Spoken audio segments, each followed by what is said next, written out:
What up, everybody? I'm your host, JP. This is my co-host, Josh. Hey, everyone. And welcome back to another episode of the FilmBros podcast.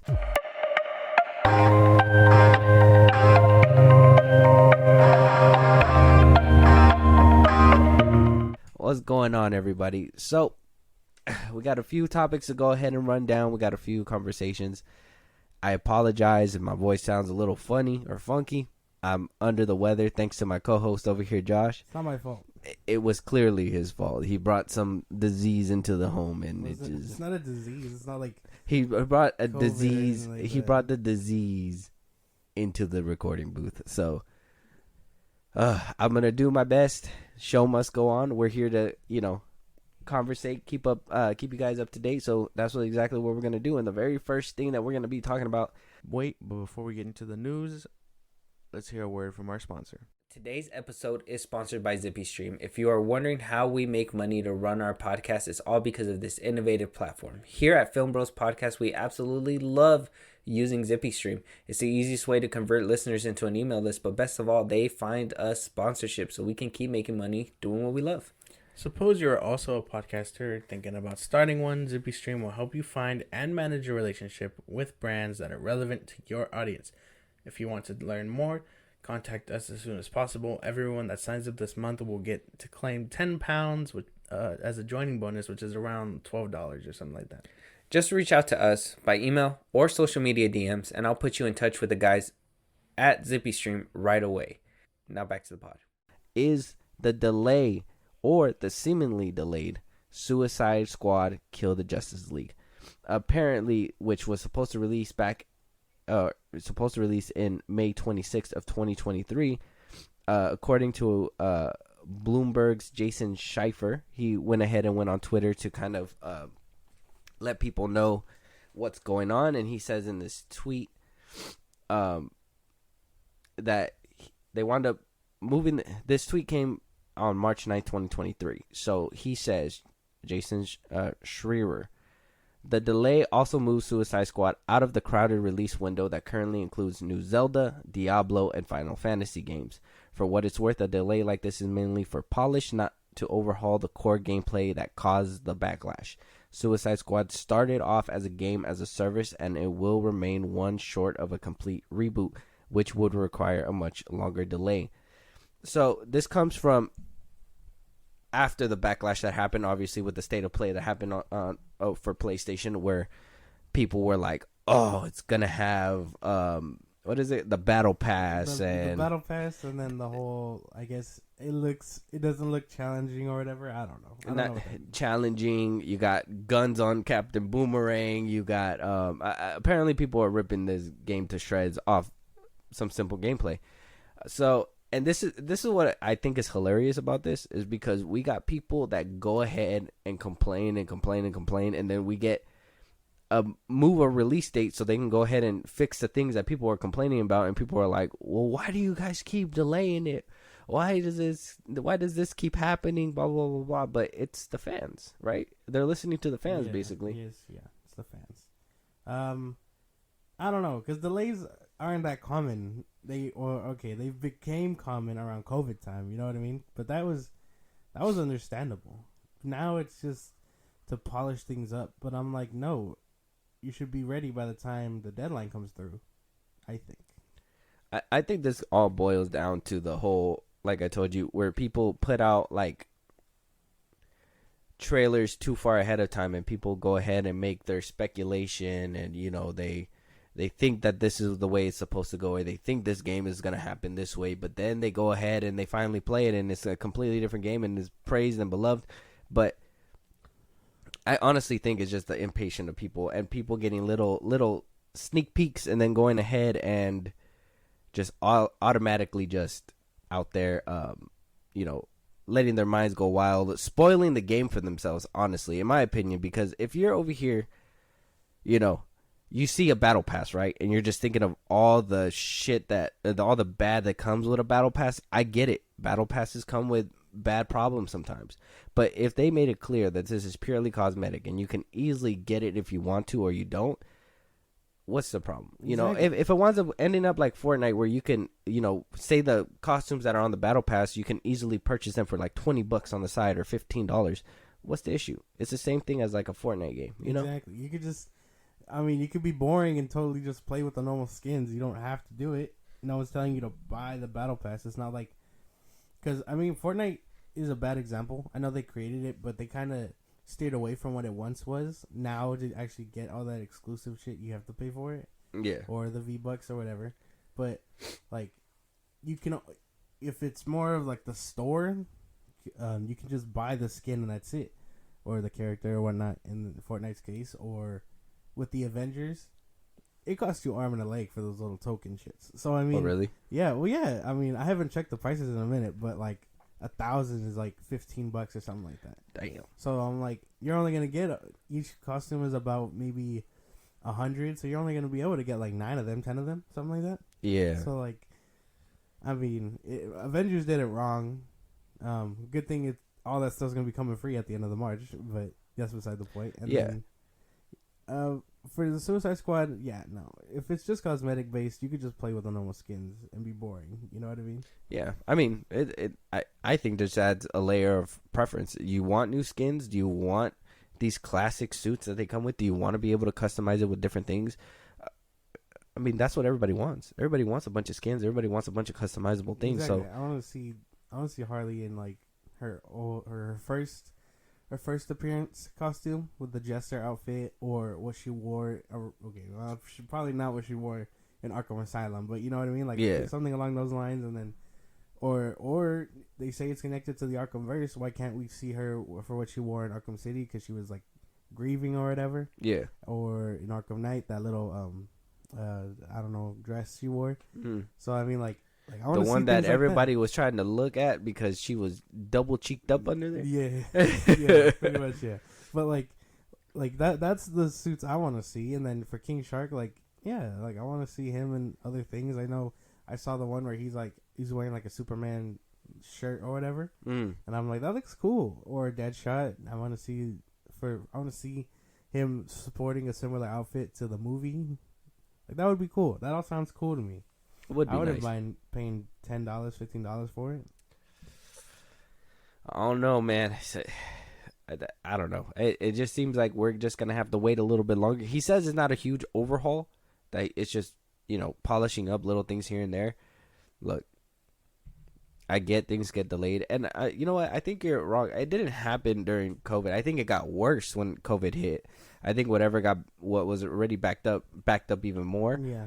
I know delays were kind of common because, they would do that.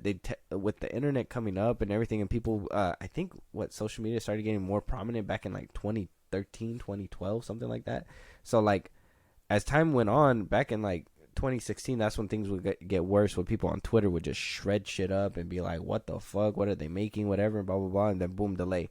So in my opinion, y'all don't want delays.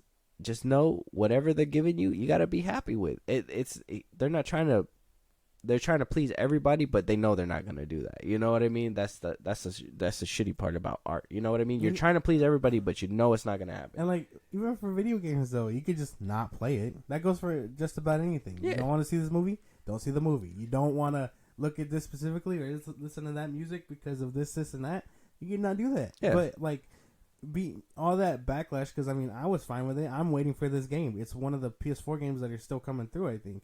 So like, I want to be able to play it on time, but now I can't do that because all you crybabies were arguing over a battle pass. Like, come on, bro. Like, we know Fortnite laid the foundation. We know that games that have it kind of suck, but like, you gotta take the good with the bad. A whole Suicide Squad game sounds way better and fun than whatever we got before. You guys better than an Arkham Knight game or Gotham Knights. I mean, I didn't get to play Gotham Knights, so I wouldn't know. Oh, I don't know. The gameplay don't look too good. This one actually looks a little bit better, so that's why I'm a little bit excited about this one. But I have to wait and see. We don't even have a release date yet either. They delayed it, seemingly delayed it, but they didn't even give us a release date on how far back is getting delayed. Exactly. So it just says spring 2023. Yeah, no, that's whack. It's gonna be around August then, right? It has to be. No, that's supposed to be fall time. Spring is supposed to be before summer. So if it was supposed to be out May 26th. We're in March, April, May. 2 months from now. So if they're pushing it back to still in a springtime, it would have to be out June or July. Yeah. That's summertime already, isn't it? I think July hits summertime, but June should still make that spring. If maybe the beginning June, I don't know. Maybe we'll have to wait and see. It's gonna be interesting to see what happens. Crybaby ass people. Let me find out. They're gonna push it all the way back to winter 2023. We'll see. And at that point, just don't release the game. Like just pretty much keep it to yourself. Keep it to yourself. Moving on though to your favorite topic, and this I'm putting it in front because I just want to rip it off like a Band-Aid. I already know. I just want to rip it off like a Band-Aid.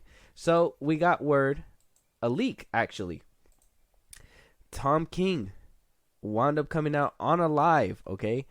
And it's crazy because they tried to get rid of that live all over the place. I mean, people copied and pasted, but he basically confirms what my speculation was. I'm sure you probably were in denial. You probably knew. I don't know. But James Gunn seems to be seemingly directing Superman Legacy. Now, I know what you're thinking. This is a great idea. You're jumping for joy over there. I see you. Shut up. But here's the thing. We already knew this was gonna happen. He's not gonna, in my opinion, you're not gonna pass the most important movie that needs to be made to somebody else's hands. I get he needs to, expand himself and know where he's going here and there or whatever. Like, he's supposed to be the Kevin Feige of DC Studios. But what for you to focus so much as a director on one movie, it has to, from your already busy schedule, it has to distract you from that. You know what I mean? Like, your schedule is already busy. You got to deal with this whole entire cinematic universe. Kevin Feige never, not one time, directed his own movies. He's a producer on all of them. But James Gunn says that he's going to take it in his own hands. Now, it's weird to me because it just seems like the only people that he's hired is his people. We know his brother's coming back as Weasel. We already know Harcourt's coming back. Yeah. He got a couple people in the writer's room that used to write for him for Guardians of the Galaxy and stuff like that. So, and now we got Tom King, who's, honestly, I've heard of his work. He's a comic book writer. I heard that from what I hear, it's a 50-50 split when it comes to Tom King's comics, okay? Yeah. And he basically came out, and he's one of the ones writing for this Superman Legacy movie. He basically went in their interview and said that James Gunn is doing this. So what are your thoughts on it? I don't like it. I can't get behind it, bro. I could never get behind this man. I just, Superman is coming to the big screen again after 10 years. It's not gonna be Henry. It's someone completely different, and it's Superman Legacy. I don't know. Just that title alone kind of scares me a little bit. But Superman Legacy? Yeah. I don't know. It depends on in what context. If he's young and whatever, then okay. But this sounds like something that he'd be setting up to pass the torch on to somebody like Superboy or whatever. But this doesn't sit right. I don't think they're gonna pass the baton to anybody anytime soon. Yeah, I think they're calling it this to kind of. I hope this isn't gonna be a gap bridger between Christopher Reeves into this new era. I hope not, only because of the legacy part. Like how you said, the legacy kind of pops out as going to the olden times to bring it into the new times. Yeah. You know what I mean? So that's what I'm hoping doesn't happen. I mean, we already seen what happened with Brandon Ruth when they tried it. So I hope they don't do it with this one. Now, you probably don't listen to her. I listen to her. Grace Randolph basically broke this down, was talking about it, and she basically came up and let people know that apparently this has been out since that all this has been out since January. Since back in January, there was a casting call for Superman in his 20s to 30s and says on that specific flyer that it's gonna be James Gunn directed. Now, she said that nobody broke this, nobody said anything because they were waiting for the trades to break it. But it's weird because, look, we know James Gunn, okay? He can't hide, okay? He can't hide. He's already made it a known fact that he's looking at Twitter and he knows what people says. Mm-hmm. So you can't hide from it, okay? There's no way you can hide from it. Yeah. So he went ahead and debunked this rumor, supposedly on yesterday, actually, March 11th. So it says here, a Twitter account wound up asking James Gunn, are the rumors true that you've sent out a casting call for Superman 20 to 30 years old true? James Gunn responded saying, no, a casting director hasn't even been hired. So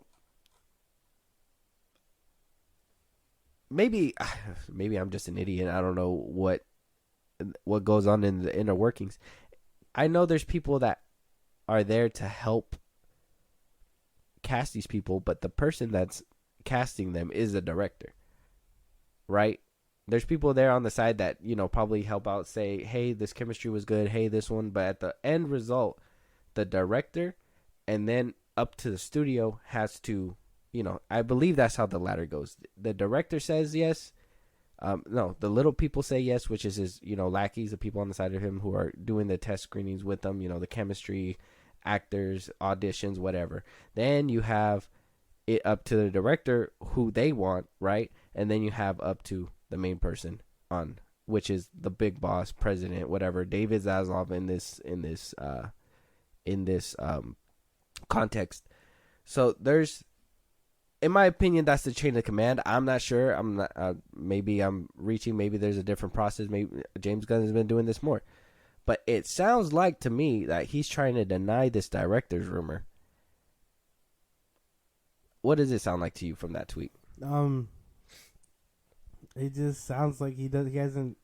None of it's come into fruition yet. Like, as for the whole process, it would be the casting director, him, and then I'm assuming Peter Safran because he's one of the producers. There you go. He'd probably meet those three, and then James Gunn would be the consensus would be, oh, it's this guy or this guy or whatever. This guy doesn't embody Clark or whatever else they decide to come up to, and then that's when the contracts start rolling out. You do a Superman Legacy or whatever else. But James Gunn just, I think he's right. I don't think he has done anything like that casting wise. I think right now he's still trying to write it. And I mean, if he's coming out, if they already confirmed he's directing it, then okay. But I think he's still writing the script. I'm sure it's still being written. So now they're also saying that he's looking to start filming by 2024, the beginning of 2024.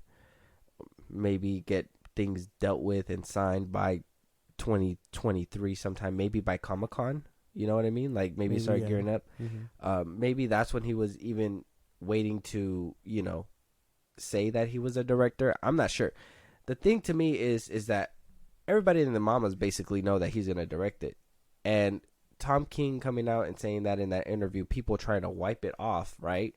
Crazy that happened. What's the holdup? Is he scared? I personally think he's probably scared. I think if he were to announce himself as Superman Legacy, or the director as Superman Legacy, that he would get so much backlash, it'd be stupid crazy. Yeah, of course. If he were to just be like, "Hey, I'm the one that's doing it," everyone would be like, or I mean, the quote unquote real DC fans would be like, "Okay, yeah, this is good," and then the ones that he has such a problem with would be like, "What the fuck, bro? What the hell is? No, don't do that. We don't want Kryptonian jokes or dick jokes in our Superman movie. This or that." So that's why they're not. That's why maybe he is waiting. Maybe he is just waiting for the right time because everyone is still asking for the Ayer cut and the Snyderverse to be sold to Netflix. So I mean, what if he announces it and that just causes an uproar? Yeah, I mean, everybody's calling for it. I mean, there's a lot of people that are saying too that that obviously other things are being sold or whatever. I mean, we're gonna talk about it a little bit later, but as of right now, yeah, man, I don't think he has. I don't. You know what makes it look worse? Before we move on, you know what makes it look worse is that he hasn't hired anybody else, but he's hired, like I said, he's hired his friends. And if this is him directing this movie, that means that he hired himself. And he's also hired himself to write the movie.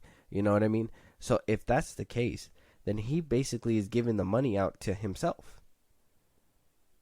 He's giving himself a big paycheck. Because all this shit is, unless they had like some kind of deal in place where they were like, this bonus, the signing bonus when you first start, includes Superman Legacy with the writers and, you know, writing in and stuff like that. But if it didn't specifically say that, then he's getting paid, you know, for every piece that he's doing. If he's being a director, he's getting paid for that. If he's writing, he's getting a little bit of money for that too. Millions of dollars. So my boy is raking in dough right now. Yeah, more than likely, yeah. I mean, same thing could be said about, you know, Zach.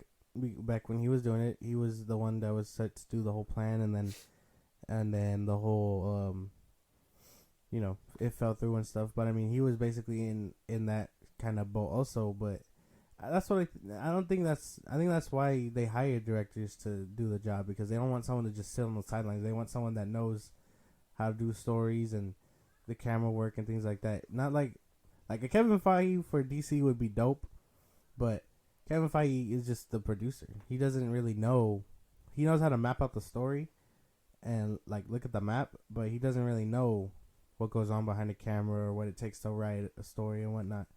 So it's different in that sense. Well, I'm sure I'm sure everybody knows how to do that. Now, there's a difference whether or not you're necessarily good at it, if that makes sense, right? So, like Kevin Feige, he never, from what I've seen from his credits, I haven't heard that he's actually been behind a director chair. But as a producer, I'm sure he knows the process and knows what to do.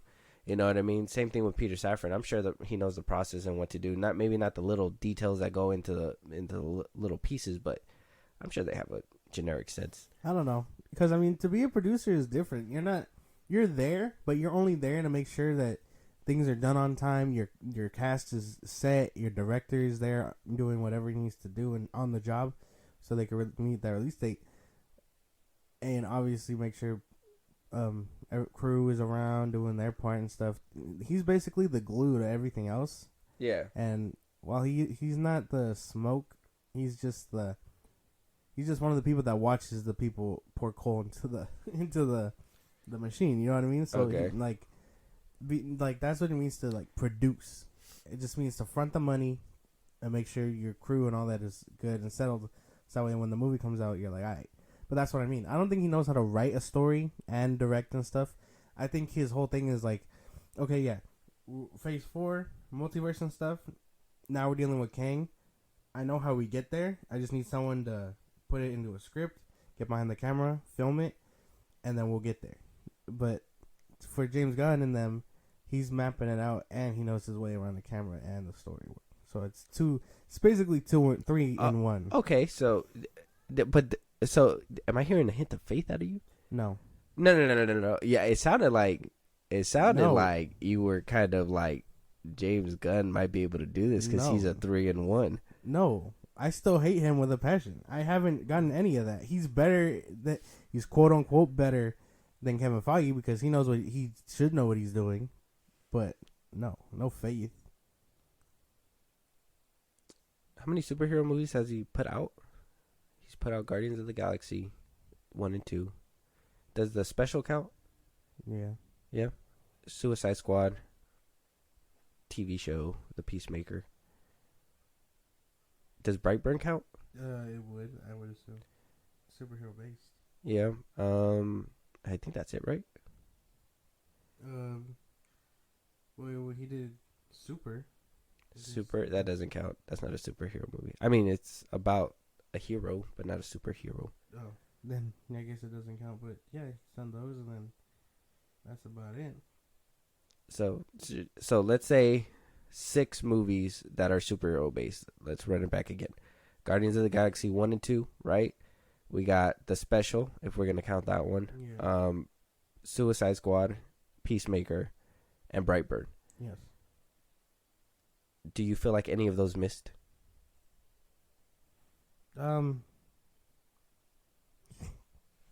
Yeah. I like Brightburn. Okay. You already know I don't like the Guardians. Okay. Both? Both?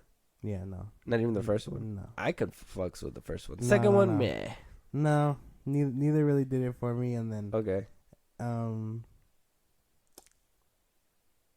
really like the Suicide Squad. Didn't like Peacemaker. I liked the Guardian special. I did like that one. And then that's about it. That's it. That's all of it, right? And then Yeah. but like no.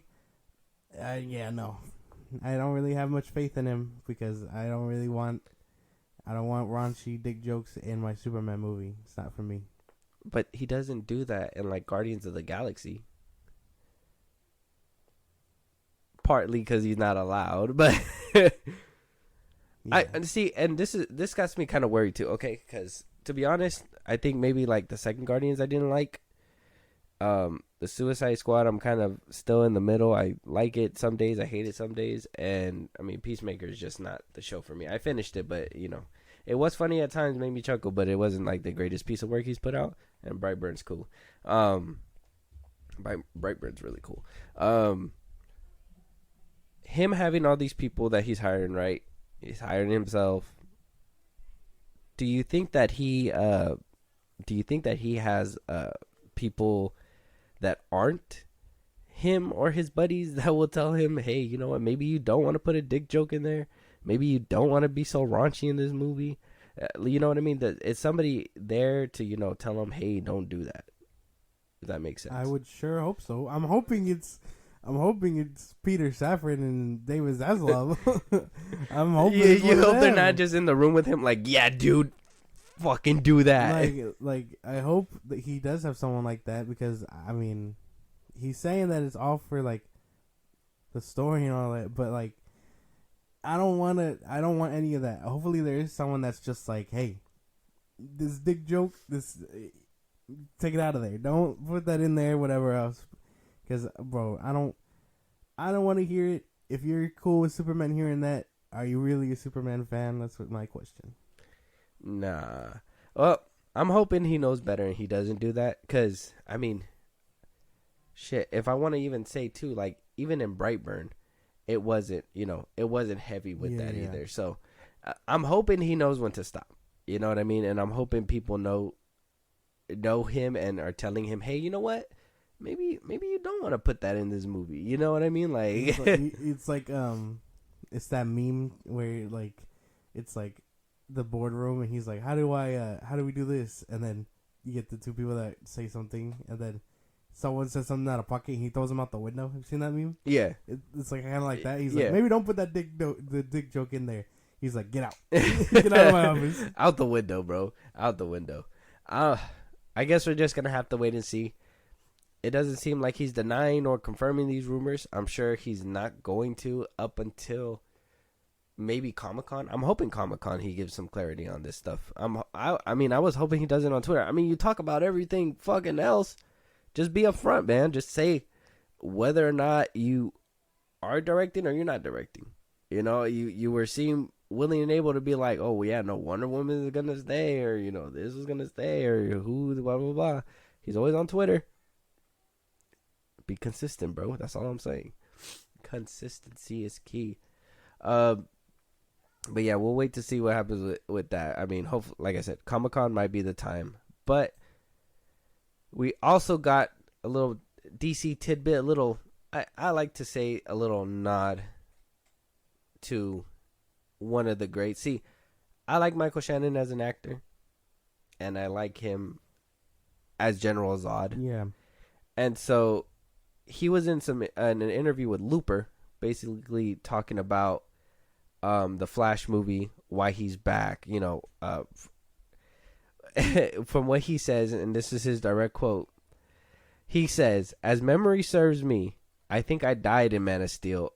Are they sure they got the right guy? But then they explained to me the whole multiverse phenomenon, which I was a little bit behind the times on that. I can't say that I'm a huge consumer of the genre of films. Not that I have anything against them. If I'm going to watch a movie, the odds are it's not going to be one of those, but I sure love making them. And he also says, Michael Shannon says, he's a little bit different in this film. He's a little more, I don't know how to put it. If you don't spend as much time with him, so you don't really get to know as much about what he's thinking. It's not necessarily his movie. That's the thing with the multiverse movies. You get a little bit of this and a little bit of that. So this kind of, when I read this one, it kind of made me think like, oh shit, like, I think what made General Zod and Michael Shannon so memorable in Man of Steel is that obviously the most memorable part and controversial part is his death. I'm not gonna lie about that. Yeah. But his portrayal as Zod and how crazy it is and how far he'll go to, get victory and, just the pure evil and, maybe not evil, maybe misconstrued. I mean, like I said, this movie has layers. Man of Steel had layers, bro. Like, it just, he's not just this evil person. He wanted what's better for his people. You know what I mean? Yeah. And he'll do what it takes. Yes. Same as Henry Cavill Superman. So hearing that, he's basically gonna, you could kind of figure that he was basically gonna be wrapped up into a cameo type thing. It kind of sucks because I was hoping if we were getting General Zod back that it was gonna be like this, dedication, maybe swan dive to the beginning of the DCEU. You know what I mean? I know it's a Flash movie. I know it's gonna be a multiverse thing, but at least be like, hey, this is gonna be the the last time we're really gonna see these characters and this universe. Let's treat them with respect and put them away. And I know Andy Muschietti probably is going that route, but I mean, I don't know. Maybe it's just me. Maybe it's just the emotional part of me saying that Man of Steel is one. They have my favorite characters in there, and it's just so good. I'm just afraid they're gonna butcher Michael Shannon's General Zod. Jackson. Yeah. By the quote doesn't sound very good. Yeah, it doesn't sound like he's gonna be as fleshed out as he was in Man of Steel. And that was the thing that made him really dope in Man of Steel. You knew his motivations, what he wanted, what he was willing to do to get there, which was kill Superman or build upon Earth, sacrificing all those lives and stuff. So, like, are they gonna give us a brief explanation of that in this movie? Because I mean, Kara is supposed to be trapped away, so I mean, how does he find Earth anyway, or whatever. So I hope we at least get something like that, even if it isn't fully in depth like it was in Man of Steel, where he was the main antagonist. But yeah, it doesn't sound very good. I still can't get over this image. They really butchered his headset. Fucking irritates me. But he also goes and says too, and this, touches my heart because he goes ahead and talks about, Zach a little bit. He says, after the whole multiverse bit, he basically said, I loved making Man of Steel and I loved working with Zach, and I felt like it was actually, in a way, a fairly important film. It was nice to revisit the character. I wasn't there for a terribly long time. I was in and out in a couple of weeks, so it was a nice way to spend a bit of my summer in England. Andy's lovely guy and great artist visually, and I had a blast. So yeah, it sounds very, very short cameoed role in this movie. I mean, if he was in for a few weeks, you know what I mean, like, and out, it's not gonna be a big role. Yeah, probably the climax, before he resets everything, you know what I mean? He's probably gonna be there, but kind of sucks, man. I was hoping we're gonna get a lot more of him in this movie. I especially because, I mean, thank God they got rid of those other rumors that were happening where, somebody was gonna kill Henry Cavill's Superman as a baby. You know, That we're shit gonna was tough to that hear. we're gonna spend some time on Krypton, right? Krypton, and I'm like, can anybody really recreate Krypton the way Zack Snyder did? Like, Of what? course not. It would be like, in my opinion, it'd be kind of a downgrade. I mean, even seeing, and I'm gonna bring it back up, seeing Michael Shannon like this, it looks like a downgrade from even this movie's coming out in 2023. Man, it still came out in 2013. It's downgraded just a little bit to me, but that's just me. I mean, and the reason why I'm bringing this up and showing you all this is because I know you're writing the meat of the Flash. So I just wanted to hear your thoughts on all this. I'm not writing the meat of the Flash. The Flash's meat. No. This obviously sucks. If Kara is gonna be fighting him, then they better put some real good shit into it, because I'm not gonna watch a lackluster fight. It's not gonna happen. Like, I know they're doing it away from the city and stuff. In the desert. In the desert, yeah. Which is a weird decision. The whole point of him coming to the city was because, well, that's where the main point was, not just for the ship, but so the other one could wrap around perfectly and they could do the whole terraforming or whatever the fuck. Yeah. So, I mean, and doesn't sound like they're getting that far. And to be real, it kind of added stakes. People were in danger. You know what I mean? Yeah. Like, oh, he needs to stop him immediately because people are gonna die. You know what I mean? And I know people are gonna say, "Oh, he killed a lot of people and didn't save a lot of people." Look, man, what the fuck? He can't save everybody. It's hard. It's probably hard. Anyways, but yeah, and seeing that it's gonna be in the desert, it seems like there's not gonna be hella stakes. Maybe, obviously, saving maybe the army men that are probably gonna be there. You know what I mean? Yeah. But I mean, other than that, it's not like, I don't know. I really like that fight where they were fighting in the city. Even like that's just chef's kiss to me. You know, going through buildings, going to space, doing all this. Yeah, it was great. And so it just seems like we're not getting any of that in this movie. No, it does not. Which is, it's unfortunate. It makes me upset. Like, as much as I do want to see the Flash and stuff, like, they got to do it perfectly. And if I'm not seeing Michael Shannon Zod at his best, then I'm going to have to rewatch Man of Steel when we get out of that shit. Yeah, I want a seamless transition like how Man of Steel and BVS was. The beginning of BVS, best opening ever. Just seeing it from a different angle was crazy. Oh, yeah.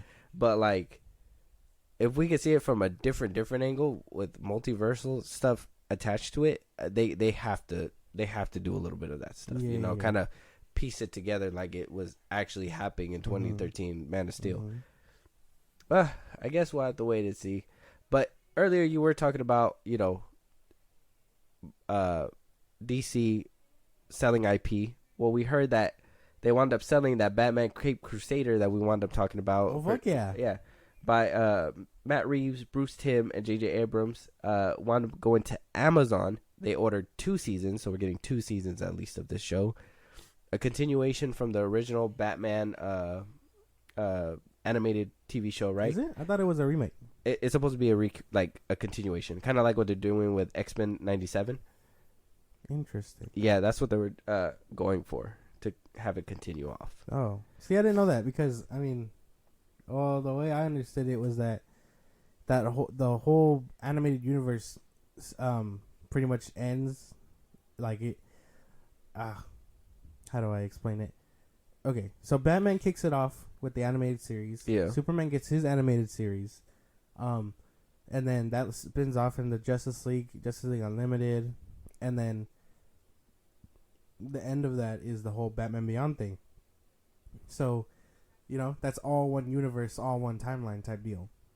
So I don't know how they're gonna continue it. Yeah, it says right here, it's said to harken back to Timm's 1990s Batman the Animated Series. Interesting. Mm-hmm.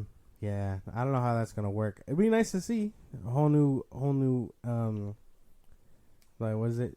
generation for this cartoon, but that's Yeah. what that was my whole thing, was that it was something else. But I mean, if it's a continuation, then cool. Hopefully they get it right then. Yeah. I think it's gonna be cool. It's good to see that they're actually selling IP like they said that they were gonna be doing. A Batman animated series sounds cool. Yes.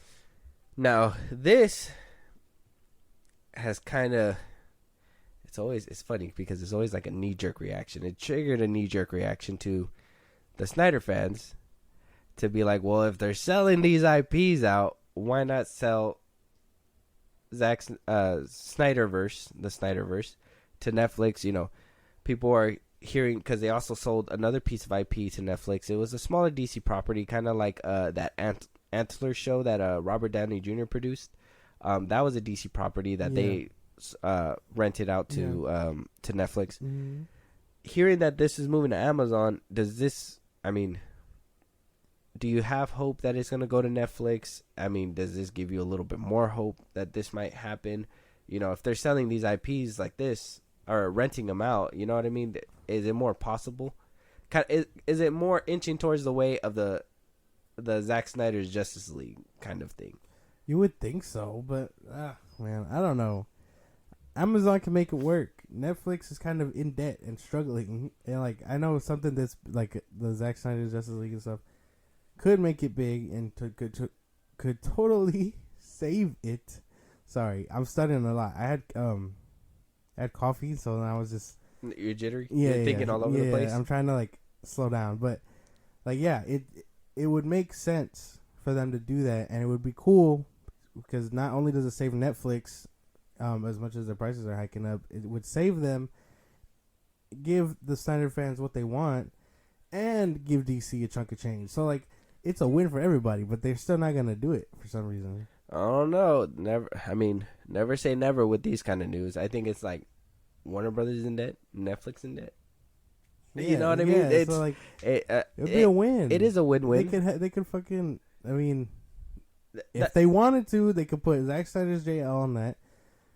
Once he's done, I don't know if he's still gonna deliver those Vegas movies or whatever. Yeah, the zombie ones. Yeah, but they I are. mean, if he's done with that, fucking give us the continuations of the Justice League movies.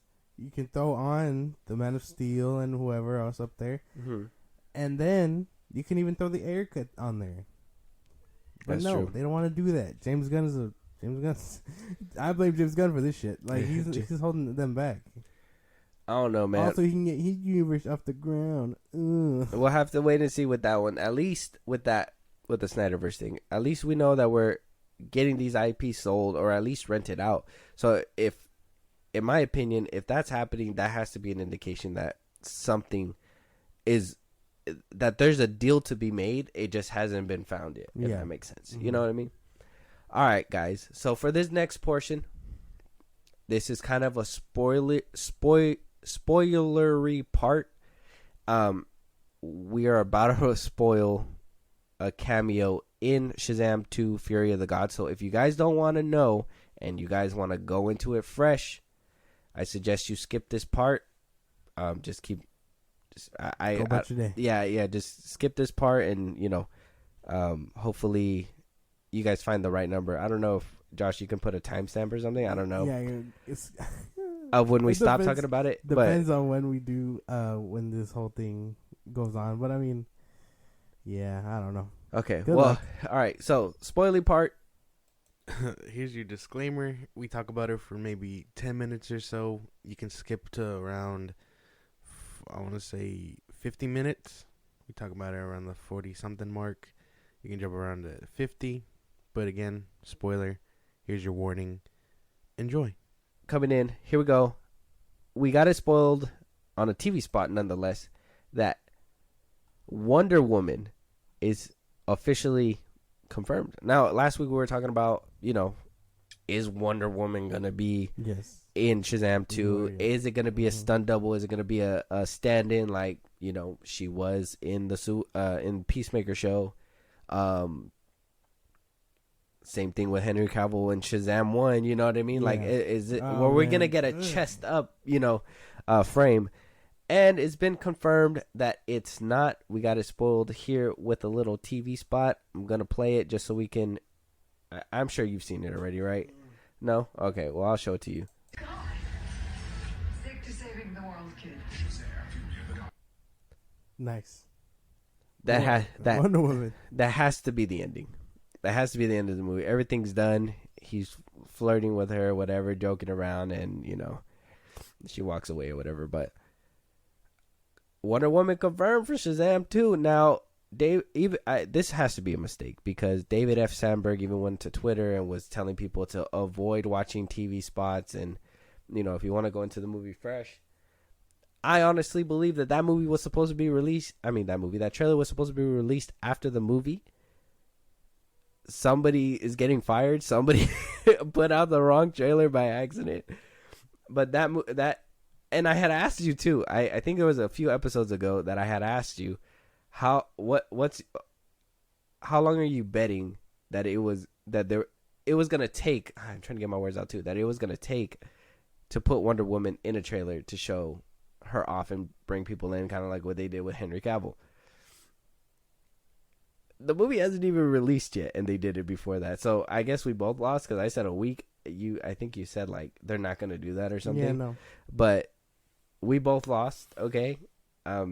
They decided to say, well, "Fuck you" at the FilmBros podcast. Watch this, and hit send about a week early. So a lot of people seen this. David F. Sandberg, the director of Shazam 2, is telling people to be careful. What are your thoughts?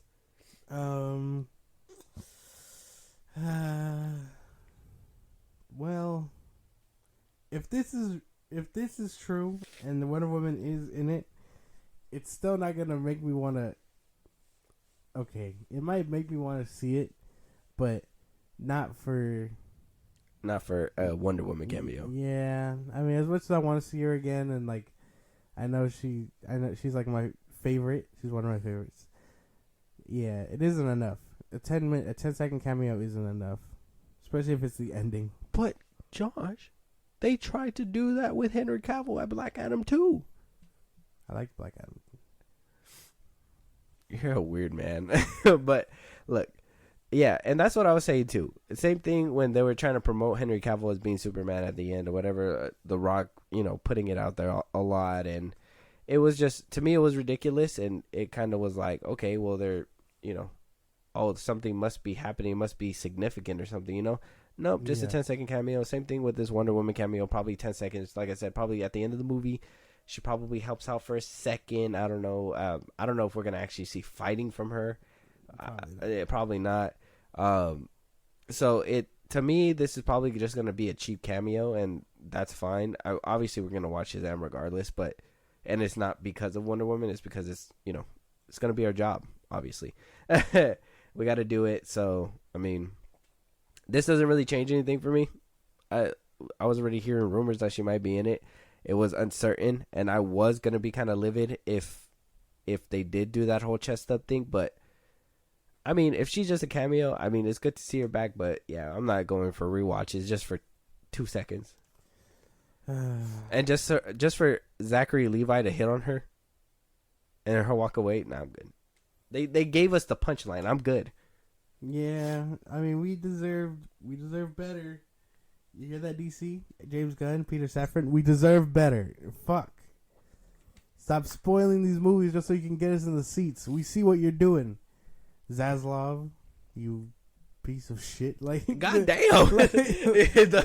Go for the head guy too.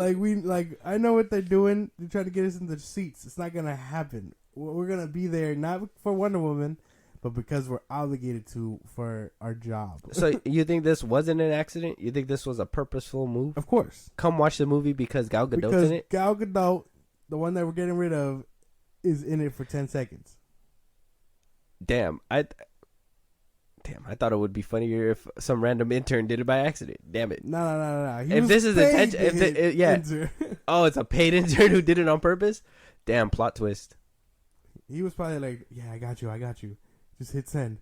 And the dude was like, He hits it, and then now that it's leaked, everyone's panicking at WB. And he's just like, "I got you, bro. I ain't gonna say a word." It's the spoilers for the Bad Batch, but it's that it's kind of like what that general did when he destroyed Camino, and Palpatine came up and was basically like, "Oh, that wasn't me. That wasn't." Yeah. James Gunn, Emperor Palpatine, right there. James Gunn comes up. He's like, "Fire him." Like, oh man, nah, bro. I'm telling you, someone probably leaked this. The only difference is The Rock was man enough to be like, "Yeah, Superman is in it.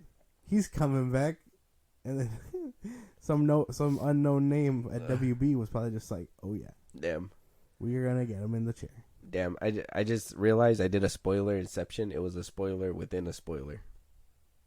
Damn it. All right, moving on. Spoilerception. Moving on. So, last week too, we were talking about, the slap. Chris Rock came back. He wound up doing his little stand-up bit and drag people, dragged Will Smith like he was supposed to, and Jada, she hurt him way more than he hurt me. So, closest and sources say Jada Pinkett Smith is basically gaslighting people. So she says that she had no part in the Chris Rock and Will Smith drama. What?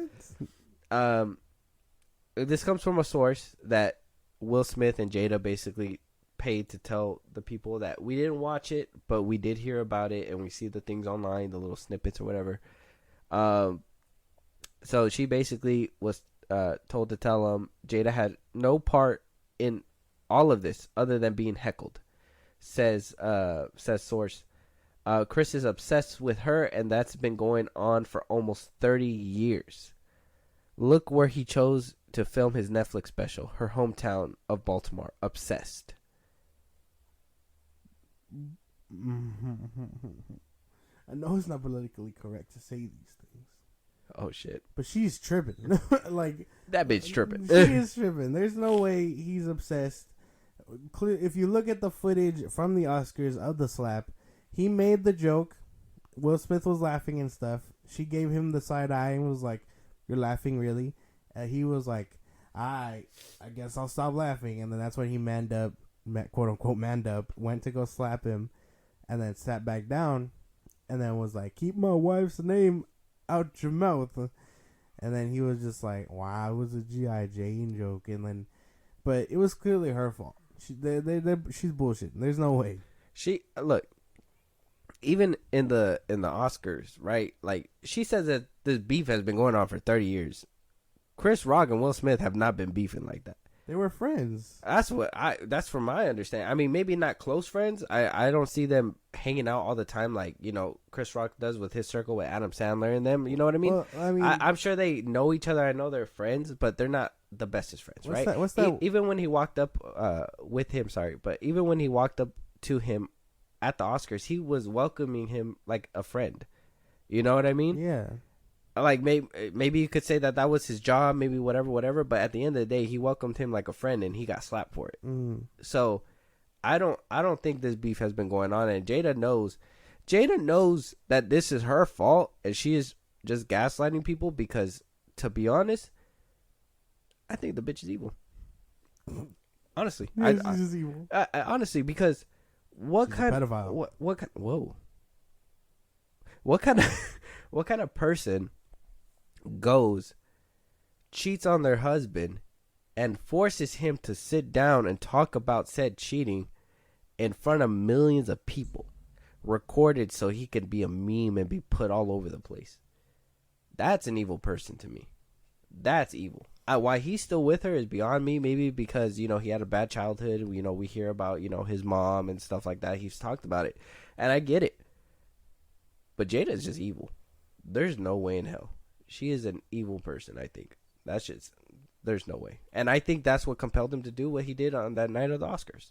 I think that obviously she was the one who pressured him, like you said, side eye, and it just happened. I don't think it was a 30-year beef though. She's gaslighting. No, that doesn't make any sense because even what's his name, the Wayne's brother, Marlon, yeah, the one that just had his special or whatever. he went on a podcast saying that he knew them and they were friends and stuff. So I mean, they were homies for a minute through Hollywood. So I don't think, there's no way that this beef was lasting that long, unless she means her specifically versus Chris Rock. But I'm like, there's no way. Why would he care about her? It's not as obsessive as she is with Tupac. You know what I mean? I'm just saying, her and Tupac, my boy's been dead for a long time. And she, Will Smith was obviously the rebound dude. I'm sorry, Will. Like, dude, you should have known better. You should have left while you were ahead. What's funny is, okay, so the slap happens, right? And I wanted to rewatch Gotham because I was kind of like, she's in that show. She's in it, and like when she showed up the first time I seen her, I was like, "Ooh, you bitch! You are not acting. This is just you." She's just a villain in real life. Yeah. I'm telling you, bro, she's evil. She was casting spells on Will Smith. It's true. It made him, like, when she gave him that side eye, she was just like, "Stand up, go slap him, go smack him." And so we also got the report too that Will Smith has heard and seen everything, and that this is the direct quote. It says, "Will is embarrassed and hurt by what Chris said about him and his family in this Netflix special. He didn't watch it, but he had people tell him what Chris said. It's everywhere when you look online and on social media. So Will and Jada have seen the comments." The source says Will is also upset that Netflix was a part of this and thinks Chris insulting Jada again is below the belt. He is upset that Netflix gave Chris the platform to share these messages, and he thinks it's distasteful. Damn. Boo-hoo. You know what else is You know what else is distasteful, Will? Slapping somebody in front of millions of people on a worldwide stage. That is disrespectful. And a lot of people were saying like, "Oh, yeah, it's bad that Chris Rock, did it live. Like, why didn't he film it?" It's poetic justice. Will Smith did it live at the Oscars. Chris Rock is going to drag your ass live as well. It's just what's supposed to happen. Chris Rock stood quiet for a whole year, bro. A whole year. Did not say not one thing about Will. He did talk about it in a couple of interviews before, just saying that he was still shooken up, shocked. He didn't want to talk about it. I was listening to another Brilliant Idiots with Andrew Schultz and Charlemagne the God. Yeah. Charlemagne said on there that he's seen his bit, I think, twice, and he said none of that Will Smith stuff or Jada was in those two in the two first viewings that he saw. That it wasn't until the live one where he put all that in there. So he was holding on to that. He was holding in, and he was just like, "I'm just gonna perform it and put it out right when I'm supposed to and when I feel like speaking about it." And he did it in the perfect way. He did it as a comedian. He did it jokingly. He didn't go on TMZ and tell people in a serious way. He didn't do any of that. He said his jokes. Jokes have a little bit of truth behind it, but hey, at the end of the day, this is how comedians express themselves. And if I don't see anything wrong with what Chris did in his little way. The only thing that I can say is that he should have executed it better by putting it on a special and just having it pre-recorded, in my opinion. Instead of doing it live, there's always room for error when you do it live. When you do it, pre-recorded, you could have probably done it a little bit more, where less people were going, "Ooh," and laughing. You know what I mean? Because I think there was a few people in the crowd when Chris was saying that they were kind of like, "Oh," like, you know what I mean? Kind of like an awe. Yeah, that's what I told you. Like, I would have been really uncomfortable if I was watching this man scream to the mic about Will Smith. He was like, "You called him a bitch, and his wife's a bitch, and this and that." And I like, if I was there, I'd be like, I always have been like, "Chris, goddamn, like, this isn't a comedy show anymore. This is Maury." Like, bro, you're going too deep. Like, who hurt you? Like, it wouldn't have been right. So I mean, smart that he did it on live TV, because maybe if it was recorded, Netflix could have stepped in and been like, "Hey, whatever, we're editing this out and stuff." Netflix isn't really known for that. They're really for for the artists that they choose. Like, they backed Dave Chappelle when he was saying his things, and people were trying to cancel him for it, but they never took his specials down. Nothing like by contract. They have to keep him up. They paid for him and whatnot. So I mean, this is just another example of like Netflix being that guy and backing up the artists and stuff, and then not just that, but like free speech, not censoring his free speech. Well, I think, and this is why he did it live, is because Netflix couldn't veto the decision. I think that's another reason why too. I think that if he would have pre-recorded that, Netflix would have seen it and wanted to take some stuff out. I'm sure Netflix would not have wanted him to say that whole emancipation bit, where that he only watched it to see Will get whooped. That's just funny, but I'm sure Netflix was kind of like, ooh, that's a little, you know what I mean? That's a little too far, a little too personal. So I'm thinking that that's why he did it live too, just so he can sneak it in there. But Will Smith crying about it and stuff doesn't change anything. It's still gonna be there, even if he doesn't watch it. He knows that people have, and I mean, if I was one of Will Smith's friends, I'd be like, dog, you fucked up. Make a diss track tonight. He called you a bitch. He said everybody called him a bitch. I think he even said that Charlamagne the God called him a bitch. I was like, did all these people actually call him a bitch? Like, verbatim? Verbatim, pretty sure. Somewhere along those lines. But, like, it just, makes sense. Completely accurate. Just for him to be, quote-unquote, upset. But to be mad at Netflix when Netflix is just the producer or whatever and puts it out for the consumer, can't be mad at them for it, really. Yeah, my guy said distasteful. I don't know.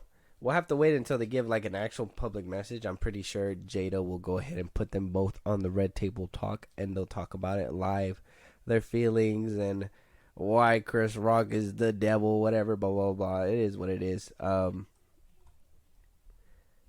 just needs to get his balls back, man. Yeah. My boy Will got to get his balls back. Not very good. Moving on. We also hear that the directors of the new Mario movie, that they're taking a different approach. They're not going to go ahead and take the Teen Titans Go approach when it comes to the new Super Mario movie. So if you didn't know, if anybody did not know, the two directors and the creators of Teen Titans Go are making the Super Mario film movie together. I think it's good that they're not taking the same approach. Obviously, they're still taking a kid's approach. I'm sure you'll find maybe a couple bits that you probably find in Teen Titans Go. I mean, Teen Titans Go has been going on for like 7, 8, 9, 10 seasons already. So how much material do they actually have in the tank to push out in a movie? Who knows? I'm sure we're going to get a little taste of Teen Titans Go in there. Like I said, little bits here and there, but I don't know. I mean, I was excited for it at first, but when I heard Mario's voice, that's where it just... I mean, Princess Peaches is cool. Jack Black as Bowser is pretty cool. I just think Chris Pratt as Mario kind of is just like... I guess in their latest like commercial or TV spot, whatever it was, he's supposed to sound better, but I haven't heard it. I just know people are praising it. So I wouldn't know. Maybe we can hear it after this or something. But yeah, I don't know. What does that mean? Different approach than the Teen Titans Go movie? Like joke wise, is that what they mean? I'm sure. I'm like, if a different approach is, I mean, if you know how they tackle Teen Titans Go, then you should, Yeah. It says right here in the quote, the filmmakers were asked if their experience on Teen Titans Go prepared them for working on their first animated Nintendo movie for Universal. And one of the brothers says, with Teen Titans, we were tasked with making a show that was very irreverent and funny and really broad for a new audience. Hovarth said, we were able to do that because there was already a reverent series delivered for a lot of people, but there had never been a really authentic Super Mario movie or TV show that was satisfying. So in a way, it was the opposite of what we did on Teen Titans. Let's deliver the Mario experience that we haven't had yet. That's what they said. So, I mean, I guess in a way, it makes sense. Teen Titans Go comes after the original Teen Titans show that aired when I was younger, and was amazing for me. I mean, till this day, they still add little clippets in there in Teen Titans Go. So they already had a pre-established brand, and when it came to that Teen Titans, where this Mario movie is up in the air, and they could do whatever they want with it. Yeah, okay. I guess that's fair. I imagine we will see elements like maybe jokes or some Easter egg or something like that. But cool. Nothing really much to say. I don't know if I'm too excited for the Mario movie. Yeah, the voice throws me off. I know the cast is stacked, so if I'm going, it's not for Mario. It's for everyone else. Yeah.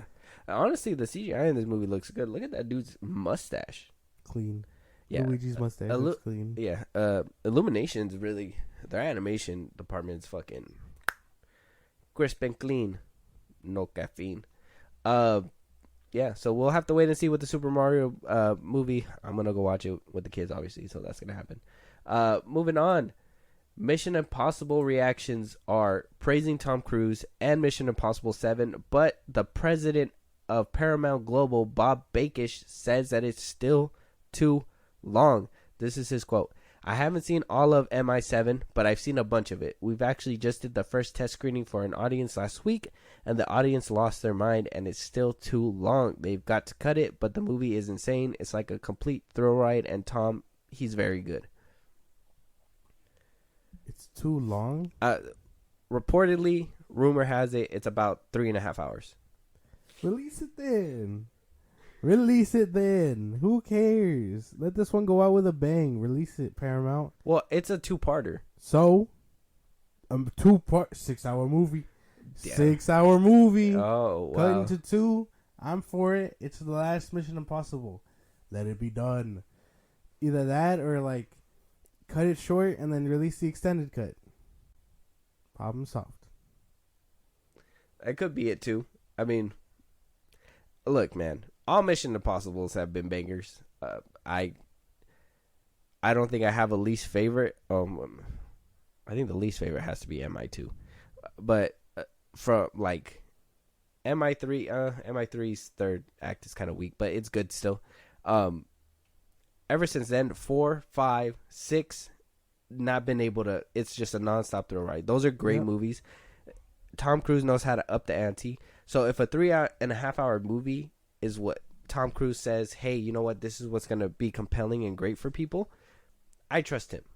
I don't trust a president watching a movie and being like, it's too long. Bro, first of all, you don't even have time to. You said you watched a bunch of it, but not all of it. So you haven't even seen the full thing. Exactly. I don't care. Presidents and executives should not even be in a director's room, in a writer's room, in a screening. They go ahead and watch to see your product succeed, whatever. But like, if you haven't even seen the whole damn 3.5 hour, if I were to sit down, if I was president and I sit down and I only watch half of it, obviously you're gonna be like, well, it's too long. And if you only watch like a bit of it and it's too long for you, then your attention span is not that great for that movie, if that makes sense. You know what I mean? Yeah. He's trying to save money. I think that's what happens when all these directors and stuff come through. They're looking at it as like, it's too long. How do we cut this down so we can save a couple bucks in the end in case it doesn't work out? Granted, I think you should bank heavily on Mission Impossible and Tom Cruise after he delivered such a banger that was Top Gun Maverick. And I think the last Mission Impossible did hella numbers too. So, I mean, like, you should trust what he's doing and the process. But, yeah, I think a lot of them are just, most of the time, like, how do we cut it short? How do we save money on this, you know? Does that stunt really have to be done, Tom? He's already in the plane, like, yeah. And, like, you know what I mean? Like, so. Tom's like, I'm jumping out this plane. I've jumped. I've landed. Yeah. No, it's... Tom Cruise is fucking nuts, bro. So, like, yeah, I think a lot of those CEOs are just looking for ways to cut it down and save money. But come on, man. Don't cut it down. You should make it longer. No, but for real, like, if you do cut it down, at least give it the 2-hour mark or whatever, and then extended cuts. You can release it for DVD or on Paramount. You would get subscribers that way. Come on, bro. We got the ideas. Hire us. Like, I mean, it could happen. I mean, it depends on what people say whether streaming makes money or not. But regardless, 3.5 hours sounds like a good part one. I mean, if they do a 3.5 hour part two, that'd be cool too. And if it's good, I mean, a 3.5 hour movie, and everybody's still like, "Wow, this is a fucking amazing movie." That means that they weren't sitting there bored. That means that they were on the edge of their seats till the very end. You know what I mean? That it has to be good. So I don't know. Cutting it down, I don't know. I mean, if they can cut 30 minutes of a movie to make it like a 2.5, maybe almost 3 hours, fine. But yeah, do what you said. Release that extended cut on the fucking on DVD. 6-hour movie. That's it. That's all I'm saying. 6-hour movie. Yeah. Actually, now that I think about it, and we're on the topic, I'm sorry, my fucking. How long is Fast X? How long is the first part of Fast X? Do we know? We don't have a runtime yet. They don't have a runtime yet. Whoa, that's scary. To be honest, I don't even think that movie has to be a two-parter. How much story do you have to tell in 2 parts? Nah, bro. Family? It's gonna give us a cliffhanger, like, oh, he didn't get his son back. You know what I mean? See you in part 2, Vin Diesel. Like, see you in part 2. Jason Momoa, I'll see you on the next one. Oh shit, bro. No, I don't know. We'll have to wait and see. But you know who is expanding in a good way is Michael B. Jordan and his Creed universe. Oh, I heard about this. Getting spin-off sequels for Amazon, an anime series for Amazon. Good shit. And one of the series may be a Wanda-style Drago movie spin-off following Drago, the Soviet comrade. I believe he was in Creed 2, and his son. That shit goes hard. That already sounds hard. So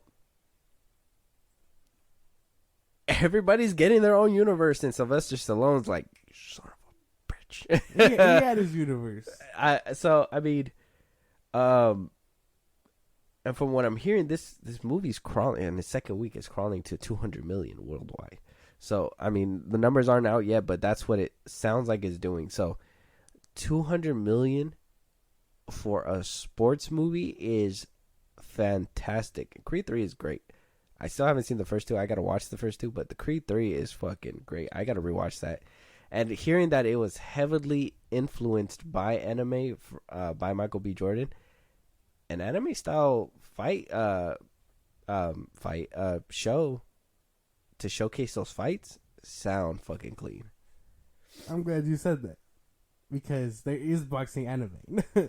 There's one quick synopsis. What do you call it? It's called Megalo Boxing. This is the one I was talking about. He said he took inspiration off of that. So I think. Can I go on the spoilers for Creed 3? Does it matter? Yeah, it's been a week. Spoiler alert for anybody. Small spoilers. Yeah. If you guys don't want to know, skip it. Yeah. So skip about maybe 5 minutes. It's a small thing, but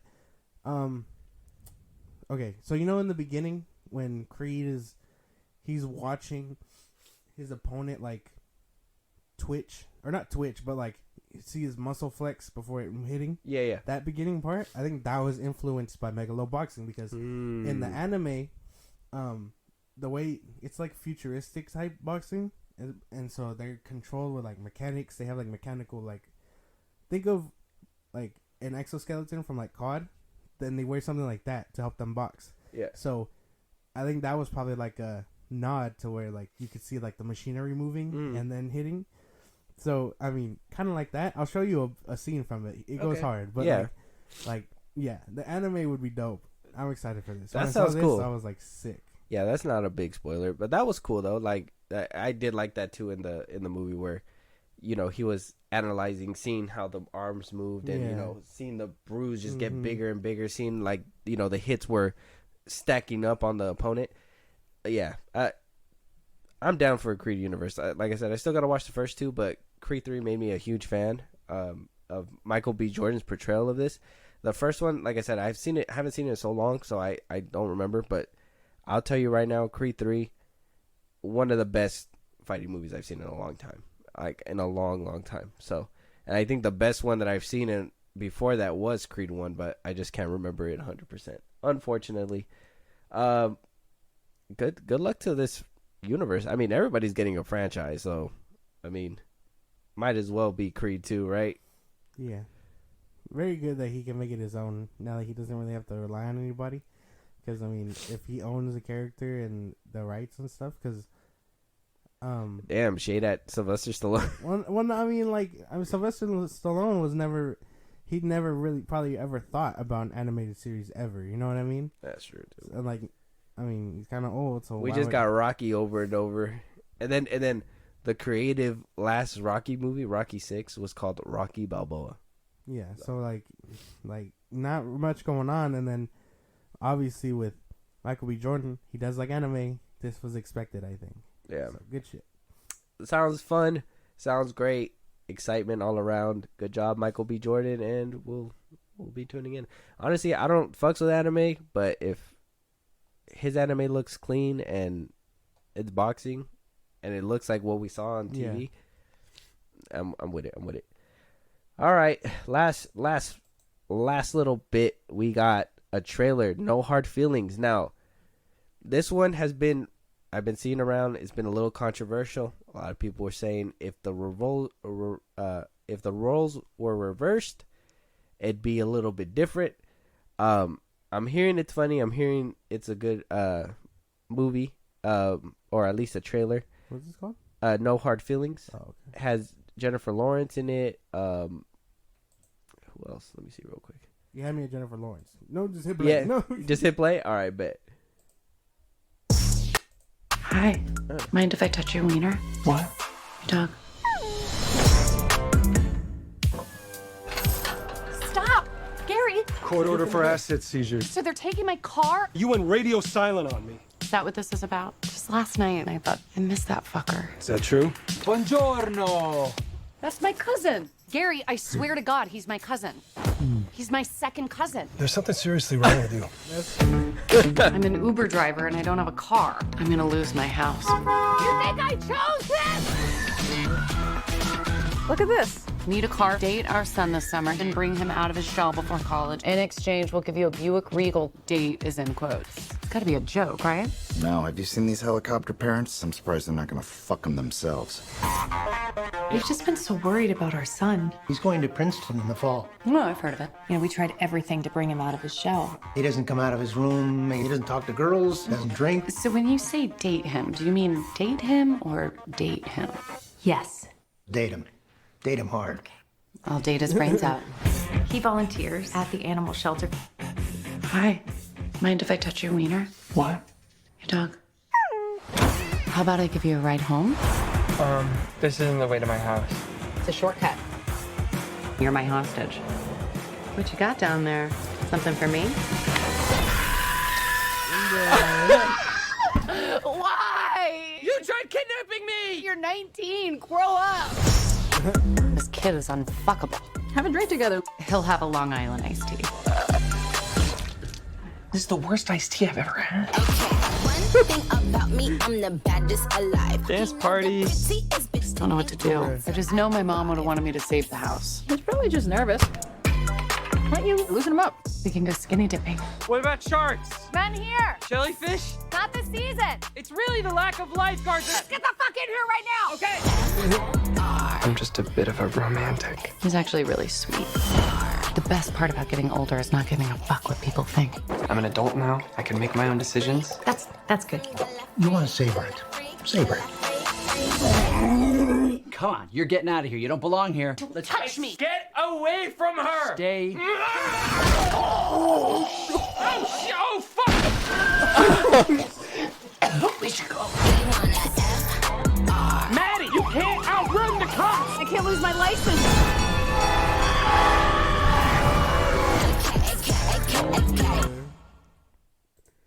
Okay, that shit looks funny as fuck. That shit looks funny. Yeah. Holy damn. Yeah, no. No, it doesn't say the cast staff. Nah, not the, let me see if I can just pull it up on Google real quick. I seen, what's his face was in there? I just don't remember his name.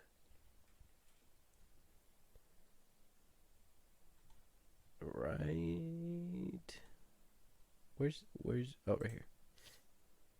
IMBD. They have everybody.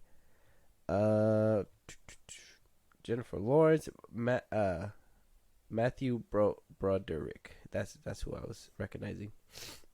Natalie Morales is in here. I think that's all I had. know besides the dude from The Bear. Where's he at? Oh, right here. Eben Moss Backrack. He's actually really funny in The Bear. I'm actually excited to see him in this movie. And Jennifer Lawrence looks hilarious, bro. Yeah. That shit's too funny. Yeah, that movie looks funny. I'm down to watch it. That shit looked. Now, the controversial thing going on is the whole age thing. She's in her 30s, almost 40s, I believe, and that the kid's only 19. And a lot of people are like, well, why are you guys excited for this kind of movie or whatever? And I'm like, I think they did this movie before. I think the roles are flipped. I don't think they say date, but that, what's it called? She's All That. Where, Freddie Prinze Jr. basically has to go and change this girl. It's a bet that he needs to change this girl and make her look hot and take her to prom or whatever.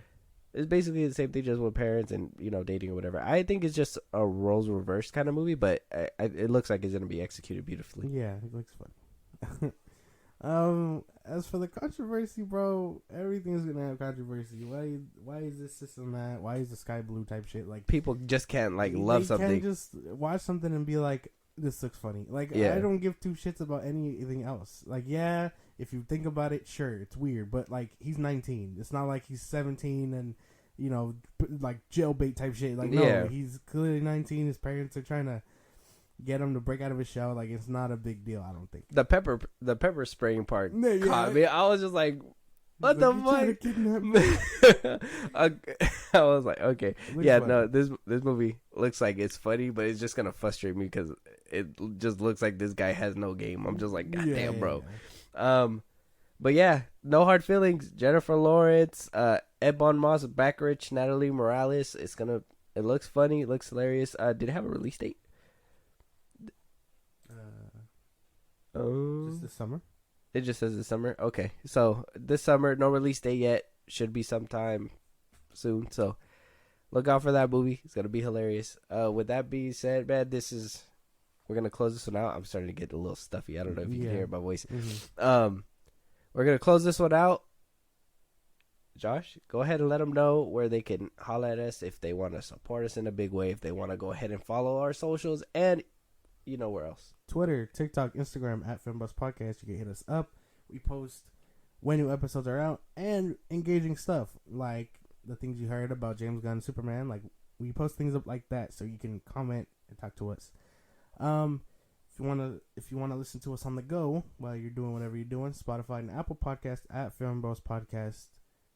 If you want to support us in a big way, Zippy Stream at FilmBros Podcast. Get our full catalog. All it takes is name and an email. And you, with that email, not only can you listen to our full catalog, but you get personal updates of when we post. So go ahead and do that. And if you want to subscribe to our YouTube as well, at FilmBros Podcast. Yeah, now I'm going to go chug a bottle of NyQuil. Goodbye. Talk to you guys later.